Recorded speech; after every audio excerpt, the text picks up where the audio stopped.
I stumbled backward. The poster fell from my hands. My father was still standing, his face twisted in this righteous anger, like he was the victim here. "We gave you everything," he said. "Everything. A home, love, education, safety. What did they give you? Neglect. They were screaming at each other while you wandered off. They didn't even notice you were gone for 20 minutes. 20 minutes, I repeated, my voice hollow. 20 minutes, Mary sobbed from the couch. You could have been hit by a car. You could have drowned in the pond. We watched you. We made sure you were safe." And when they finally noticed, when they finally started looking, it was too late. You were already ours. I wasn't yours. "You called me mommy," she whispered. "After 3 months, you called me mommy. You were happy. You were safe. We gave you a better life than they ever could have." I looked at these people, these strangers. I'd loved them my entire life. They'd raised me, fed me, taught me to ride a bike, helped me with homework, sat through countless dinners talking about my day, and every single moment had been built on a lie. "I have to go," I said. Robert moved to block the door. "Alex, my name is Daniel. Your name is Alex. That's who you are. That's who we raised. Get out of my way. If you leave, if you go to them, you're throwing away 28 years. We're your family." I looked at him, really looked at him. "You're criminals." I pushed past him and walked out the door. I drove. I didn't know where I was going. I just drove. My phone was ringing. Robert, Mary, Robert again. I turned it off. I ended up at a hotel, a cheap one off the highway. I checked in using cash, sat on the bed, and stared at the wall for 3 hours. My name was Daniel Miller. I was kidnapped when I was 3. My real parents had spent 25 years looking for me, and I had been living 30 miles away the entire time, completely oblivious. I turned my phone back on. 17 missed calls, 6 voicemails. I didn't listen to them. Instead, I opened my browser and searched Daniel Miller, missing child. Hundreds of results, news articles, missing persons databases, Facebook groups dedicated to finding me. My real mother had a blog, Danny's Hope. She'd posted every year on my birthday, photos of what I might look like. Updates on the investigation. Please, for anyone with information. The most recent post was from 3 days ago. Tomorrow marks 25 years since Danny was taken from us. The police are reopening the case. New technology, new hope.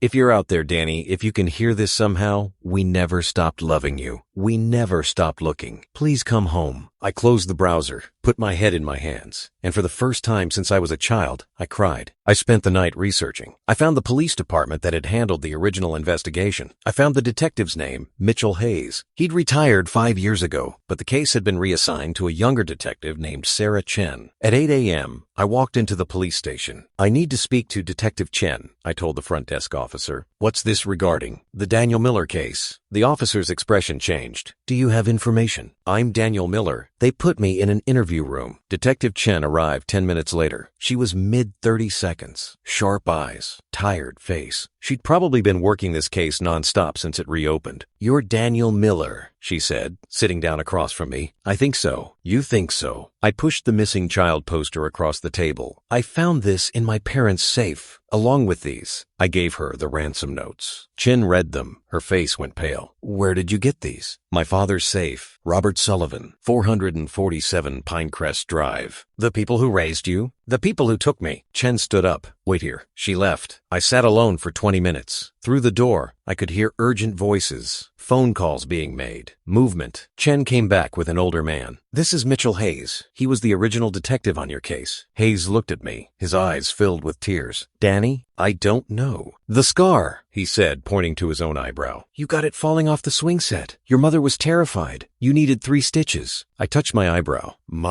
Mary told me I fell down the stairs. Mary Sullivan, the woman who raised me. Hayes sat down heavily. "We looked for you everywhere. We searched that park for weeks. We dragged the pond. We interviewed hundreds of people. We never thought to look at the couples without children, the ones who were just watching. They said my real parents were fighting, that they weren't watching me. They were having a disagreement," Hayes said quietly, "about whether to get ice cream before or after the playground. That's it. A normal, mundane, stupid little argument. And in those 20 minutes of distraction, someone took their son. We need to verify your identity," Chen said. "We'll need DNA samples from you and from the Millers, your biological parents. How long will that take?" Fast-tracked? Maybe 48 hours. What happens to Robert and Mary? We're sending officers to arrest them right now. Kidnapping, child abduction, interference with custody. They're looking at decades in prison. I felt sick. These were the people who'd raised me, who'd loved me in their twisted way. Do you want to see your parents? Hayes asked gently. Your biological parents? I don't know them. They've been waiting 25 years. What if I'm not him? What if this is all a mistake? The scar is distinctive. Your age matches. The notes are in the file. And you look exactly like the age progression photo. But yes, we'll confirm with DNA. I nodded. Okay. There's something else, Chen said. Your case is still active on the news. Your biological parents are scheduled for another interview tonight. They don't know yet. We wanted to confirm before we tell them. Tell them what? That we might have found you. They put me in a hotel. A nicer one this time. Police protection outside. Chen said the media would be all over this once it broke, and they wanted to control the narrative. I sat in the room and tried to process everything. My entire identity was gone. I wasn't Alex Sullivan, the homeschooled kid who'd been adopted. I was Daniel Miller, the kidnapped child from a cold case. But I didn't feel like Daniel. I didn't remember being Daniel. My first clear memory was from when I was maybe 5 or 6 in the Sullivan house, playing with blocks in the living room while Mary made dinner. Everything before that was fog. My phone rang. Unknown number. I almost didn't answer. Hello? Alex. It was Robert. Please, let us explain. Explain what? That you stole me? We saved you. Your biological parents, they're not good people, Alex. We protected you from them. They spent 25 years looking for me. They spent 25 years trying to get back their possession. They didn't love you. They weren't capable of love. We saw how they treated you that day. The yelling, the neglect. They had an argument about ice cream. It was more than that. Stop. Just stop.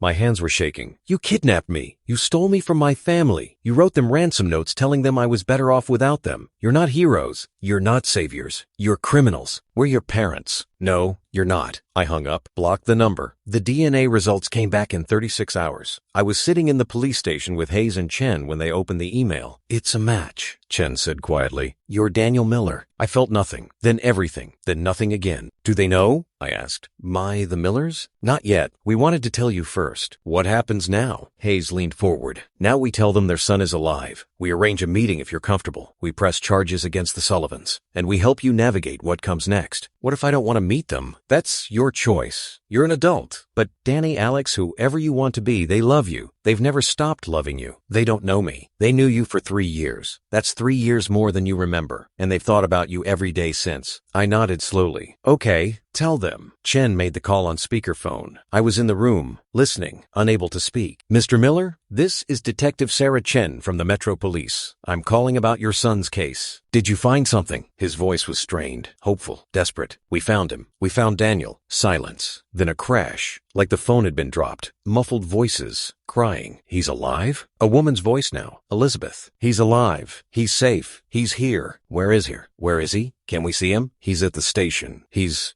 processing everything. It's a lot for him. But yes, if he's comfortable, we can arrange a meeting. When? Now? Can we come now? Chen looked at me. I nodded. Yes, Chen said. Come now. They arrived in 40 minutes. I watched through the one-way glass as they were led into the station. Michael Miller was tall, graying, my build exactly. Elizabeth was smaller, dark hair, my eyes. My parents. My real parents. Hayes touched my shoulder. Ready? No, that's okay. We walked into the conference room. The Millers were sitting at the table, holding hands, both of them vibrating with tension. When I walked in, Elizabeth gasped. Her hand flew to her mouth. Danny? I stood there frozen. My name is Alex. Oh my God. She stood up, tears streaming down her face. Oh my God, it's you. It's really you. Michael stood too. He was crying silently. We thought we'd never see you again. I don't remember you, I said. The words came out harsher than I meant. Elizabeth's face crumpled, but she nodded. Of course you don't. You were so young, but we remember you. We remember everything. Tell me something, I said. Tell me something about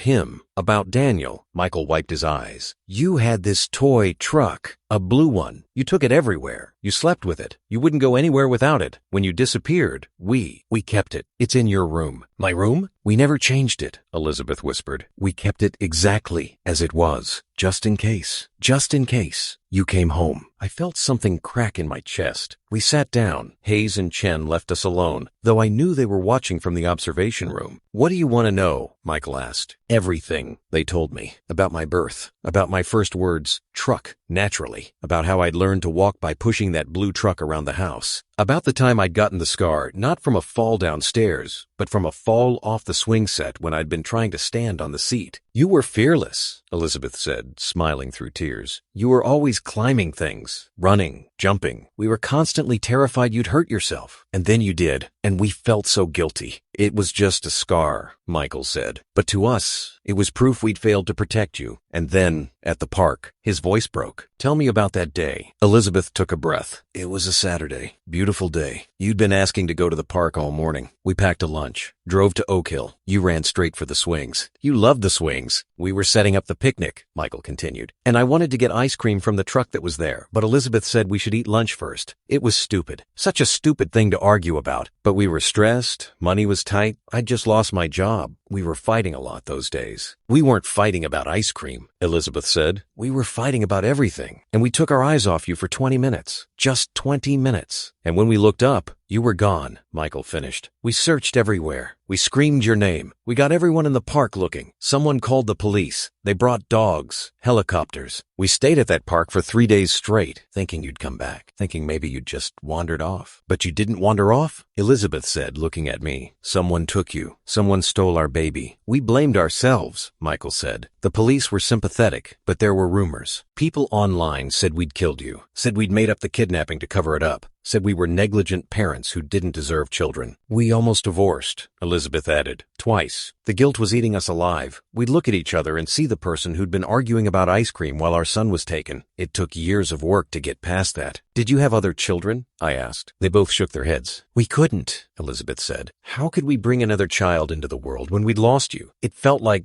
we'd be replacing you. We dedicated our lives to finding you, Michael said. Every tip, every lead, every possible sighting. We followed them all. We spent our savings. We remortgaged the house. We did everything. I sat there, taking it in. These people had destroyed themselves trying to find me. While I'd been living a normal life 30 miles away, they'd been in hell. What about them? Elizabeth asked quietly. The people who took you, what were they like? I didn't know how to answer. They were good parents. To me, I could see the pain in her eyes. They homeschooled me, I continued, kept me isolated. I thought they were just overprotective. Now I realize they were hiding me, but they loved me in their way. They stole you, Michael said, his voice hard. I know. They destroyed our lives. I know. And you're defending them? No, I'm trying to explain. For 28 years, they were my parents, the only parents I knew. I loved them. And finding out that was all a lie, that I was kidnapped, that they're criminals, it's destroying me. But I can't just erase 28 years of memories. Michael's jaw was tight. Elizabeth reached across the table, stopping short of touching my hand. We understand, she said. We don't like it, but we understand. Hayes and Chen came back in. We need to discuss next steps, Chen said. The Sullivans are in custody. They've both been charged with kidnapping, child abduction, and several other crimes. The prosecutor wants to talk to you about testifying. Testifying against them? You're the victim. Your testimony is critical. I looked at my hands. What happens if I don't? They might get a plea deal, reduced sentence, or the case might fall apart if the defense can argue you're a willing participant in your own concealment. I didn't know I was concealed. We know that, but a good defense attorney will try to muddy the waters. They'll paint the Sullivans as loving parents who made a mistake 25 years ago. They'll say you had a good childhood, that you weren't harmed. I was kidnapped, yes, but you have to be willing to say that on the stand, in front of a jury, while they're sitting there, looking at you. I felt sick, Michael spoke up. What does he need right now? Not the case. Him. What does our son need? Jen softened. Time. Space. Maybe support. This is traumatic. He can stay with us, Elizabeth said immediately. We have his room.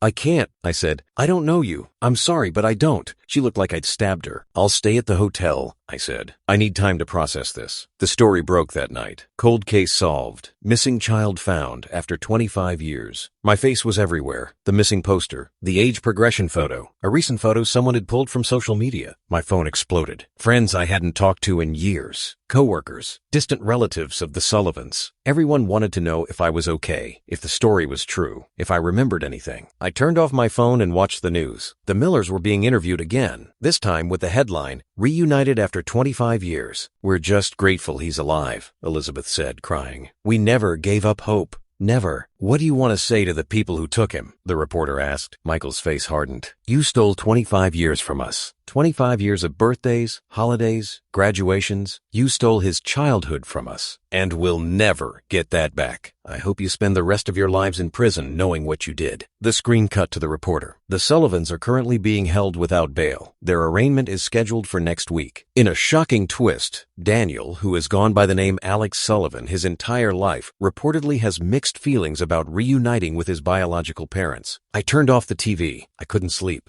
I kept thinking about the Sullivans, about Mary crying at the dinner table when I told her I was moving out for college, about Robert teaching me to drive, his hand steady on my shoulder when I was terrified of merging onto the highway. They'd stolen me. They'd destroyed the Millers' lives. They'd committed one of the worst crimes imaginable. But they'd also raised me. They'd been there for every milestone, every skinned knee, every bad grade. They'd loved me. Was that love real? Could it be real when it was built on kidnapping? I didn't know. At 3 a.m., I got a call from an unknown number. Against my better judgment, I answered. "Alex," Mary's voice broken and small. "How are you calling me?" "They let me make a phone call. I used it to call you. You should have called a lawyer." "I don't care about a lawyer. I care about you. Are you okay?" "Am I okay? You kidnapped me. We saved you." "Stop saying that. It's true. Those people, the Millers, they didn't deserve you. We gave you a good life, a better life than they ever could have. You don't know that." "Yes, we do. We watched them. We watched how they treated you. The neglect, the fighting. They had one argument. One, about ice cream. It was more than that. Stop trying to justify it. You stole me. You kept me from my real parents for 25 years. Do you have any idea what that did to them?" Silence. Then, quietly, "Yes. And you did it anyway, because you were ours. The moment we saw you, alone and crying in that park, you were ours. We couldn't have children. The agencies rejected us. We were too old, they said. Too unstable. But we knew we were meant to be parents. And then there you were, like a gift. I wasn't a gift. I was a child. Their child. You're our child too. We raised you. We loved you. Doesn't that count for something?" I closed my eyes. "I don't know. Please," she whispered. "Please don't testify against us. You're all we have. You should have thought about that 25 years ago." I hung up.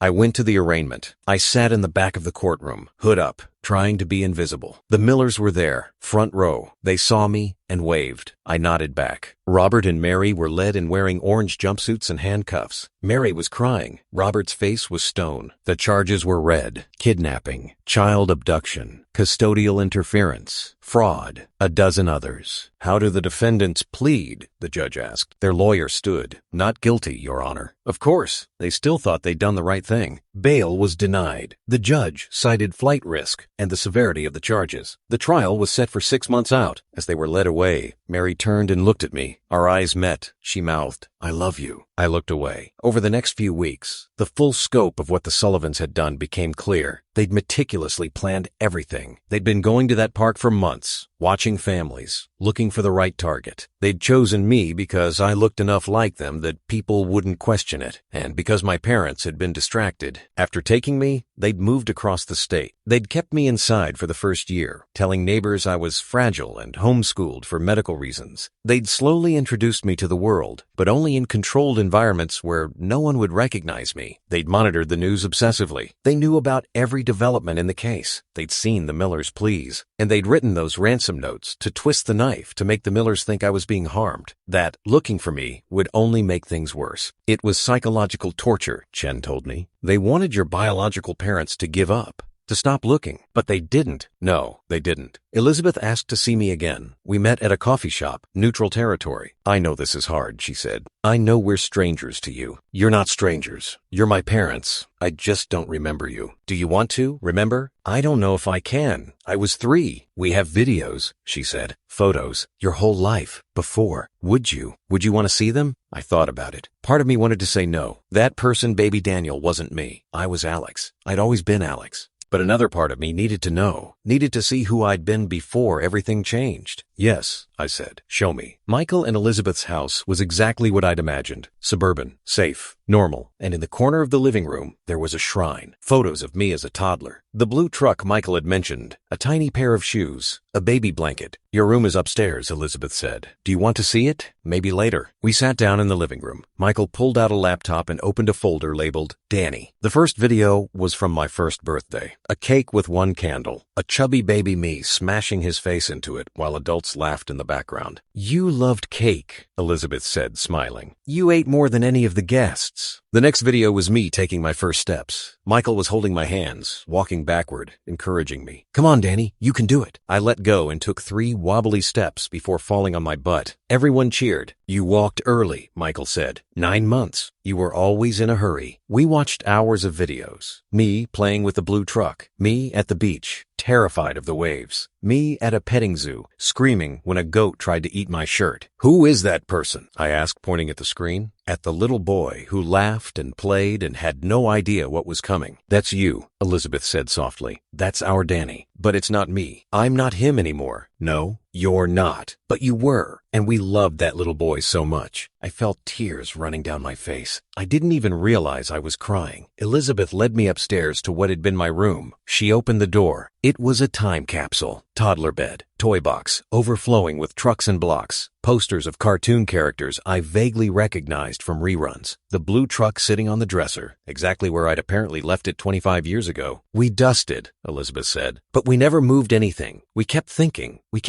you'd come home and want everything exactly as it was. I picked up the truck. It was heavier than I expected. Solid metal, blue paint chipped from years of being dragged across floors and yards. I don't remember this. You loved it. You called it Blue. Very creative. I smiled despite myself. Blue. You'd make these elaborate stories. Blue was a hero truck. He saved people. He fought bad guys. You had a whole universe in your head. I sat down on the tiny bed. It creaked under my adult weight. I wish I remembered, I said. I wish I could remember being that kid. Being your kid. Elizabeth sat next to me. Maybe you will. Sometimes memories come back. Or maybe you won't. And that's okay too. We just want to know you now, whoever you are. I don't know who I am. That makes 2 of us. The prosecutor called me in to discuss my testimony. Her name was Angela Reeves. Mid-42nds, sharp suit, sharper eyes. I need to know if you're willing to testify, she said, because if you're not, I need to adjust my strategy. What happens if I don't? Honestly, they might walk, or they'll get a reduced sentence. The defense will argue that you had a good childhood, that you weren't harmed, that this was a crime of passion by 2 people desperate for a child. They'll paint them as sympathetic. They destroyed the Millers' lives. I know,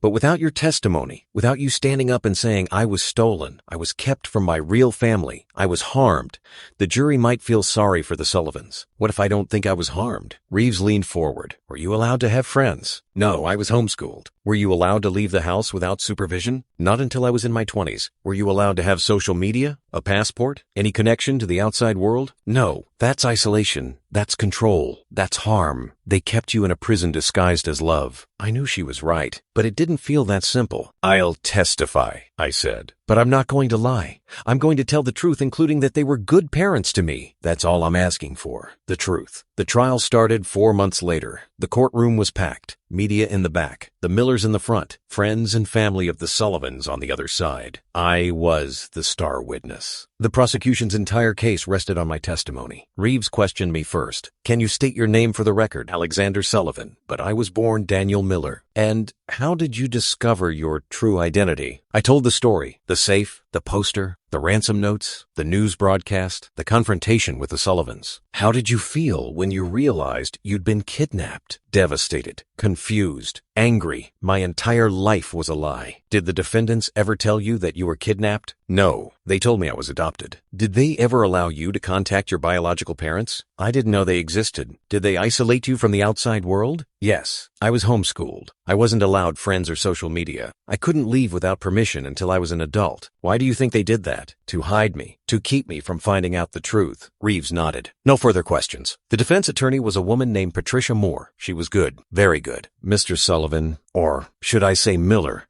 you testified that you felt devastated when you learned the truth. But before that moment, how would you describe your childhood? It was good. Good. Can you elaborate? I was loved. I was cared for. I had everything I needed. Did the defendants ever abuse you? No. Did they neglect you? No. Did they harm you in any way? They kidnapped me. Yes. But setting that aside in the day-to-day raising of you, were they good parents? He hesitated. Yes. You loved them. Yes. And they loved you. They said they did. Did you believe them? Yes. Moore turned to the jury. Ladies and gentlemen, this is a tragedy, but it's not a tragedy of villainy. It's a tragedy of desperation. 2 people who wanted nothing more than to be parents, who saw a child in danger, and who made a terrible, irreversible choice. What they did was wrong, but it came from love, not malice. Love. I wanted to scream, but I stayed quiet. Moore turned back to me. Mr. Miller, you're aware that your biological parents were fighting on the day you were taken? They had a disagreement, not a fight. A disagreement significant enough that they lost track of their 3-year-old child for 20 minutes. It was a mistake that could have resulted in your death. There was a pond in that park, busy roads nearby. You could have drowned, been hit by a car, abducted by someone worse than the Sullivans. Objection, Reeves said. Speculation. Sustained, Moore continued.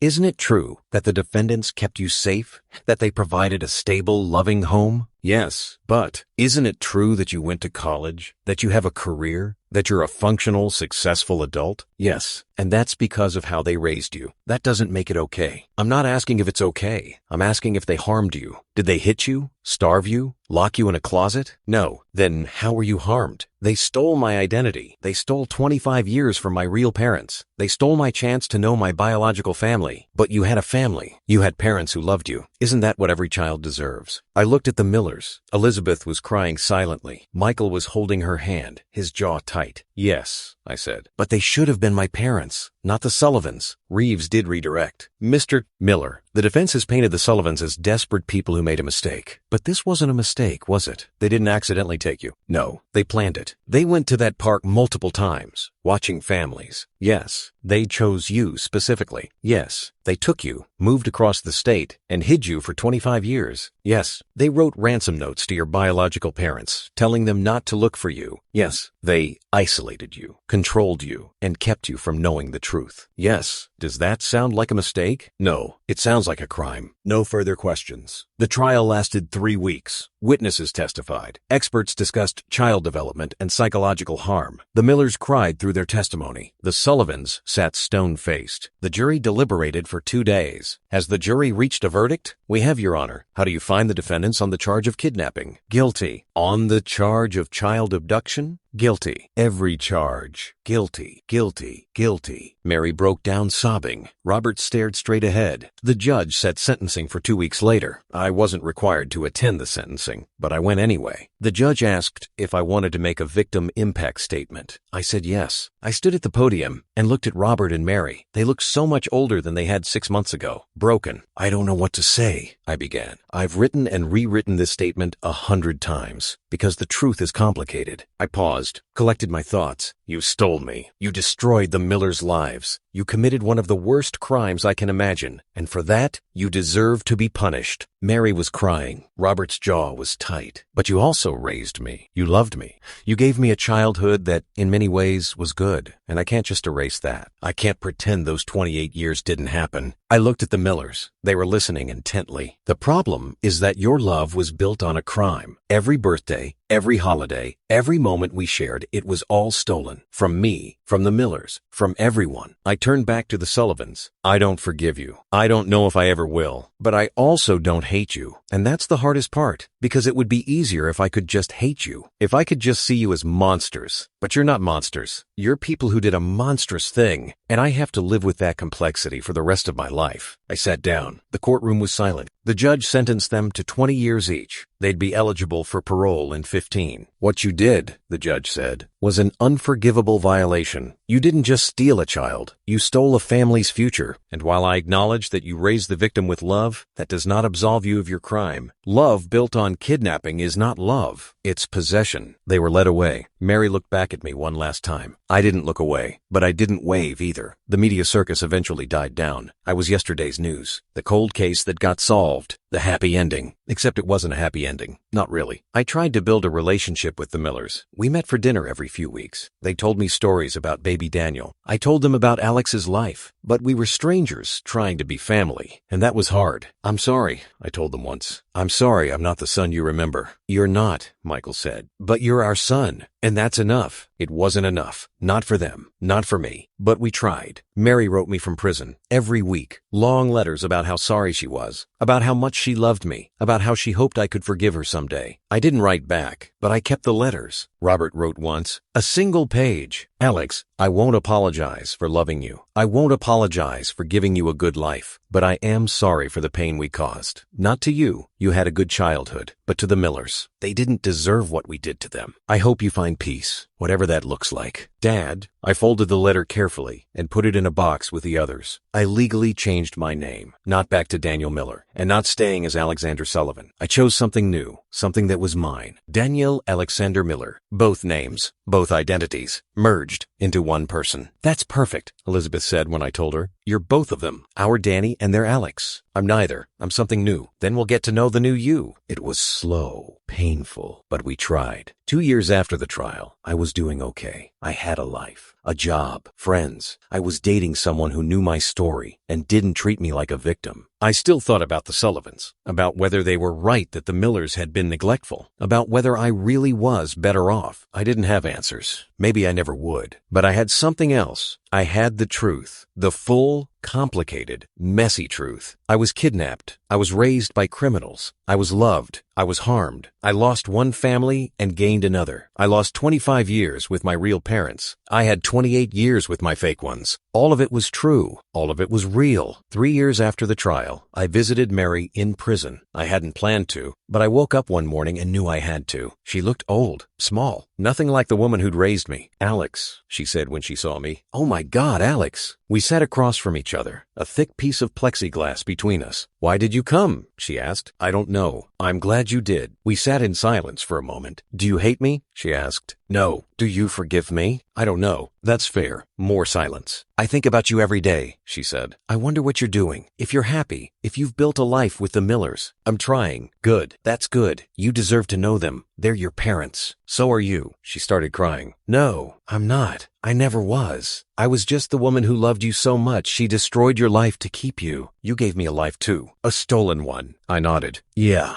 a stolen one. I didn't forgive her that day, or the next visit, or the one after that. But slowly, over years, something shifted. Not forgiveness. Not exactly, but understanding. She'd been broken, desperate, unable to have children, and willing to do anything, even something monstrous, to be a mother. That didn't make it okay, but it made it human. And I was tired of hating, tired of being angry, tired of feeling like a victim. So I let it go. Not the truth, not the crime, but the rage. Michael and Elizabeth became my parents in a real way. It took time. It took effort from all of us, but we built something. We had Sunday dinners. We called each other on birthdays. We took vacations together. Do you remember when we used to do this? Elizabeth asked once, looking at a photo of toddler Daniel at the beach. No, but I remember doing it now, she smiled. That's enough. And it was. I accepted that I would never get those 25 years back, that I would never remember being baby Daniel, that the Sullivans' crime had permanently altered the course of my life and my parents' lives. But I also accepted that life was complicated, that people could be both good and bad, that love could be real even when it was wrong. I accepted all of it. XL, the ending. 5 years after the trial, I stood in my apartment, my own place, my own space, and looked at 2 photos on my mantle. One was of baby Daniel with Michael and Elizabeth, smiling at the camera, happy, loved. The other was of teenage Alex with Robert and Mary, at my high school graduation that never happened because I was homeschooled, but they'd thrown me a party anyway, smiling at the camera, happy, loved. 2 lives, 2 families, 1 person. I used to think I had to choose, that I had to be either Daniel or Alex, victim or son, angry or forgiving. But I was all of it. The kidnapped child, the loved son, the man trying to build a life from the pieces of 2 broken families. My phone rang. Elizabeth, calling to remind me about dinner tomorrow. I'll be there, I said. Bring your girlfriend. We want to meet her. Will do. I hung up, looked at the photos again. This was my life now. Complicated, messy, real, and somehow, impossibly, I was okay with that. The stolen son had found his way home. Not to the home that was taken from him, and not to the home that had held him captive, but to a new home. One he'd built himself, from truth, from acceptance, from the painful, complicated reality of being both Daniel and Alex. Both, and neither.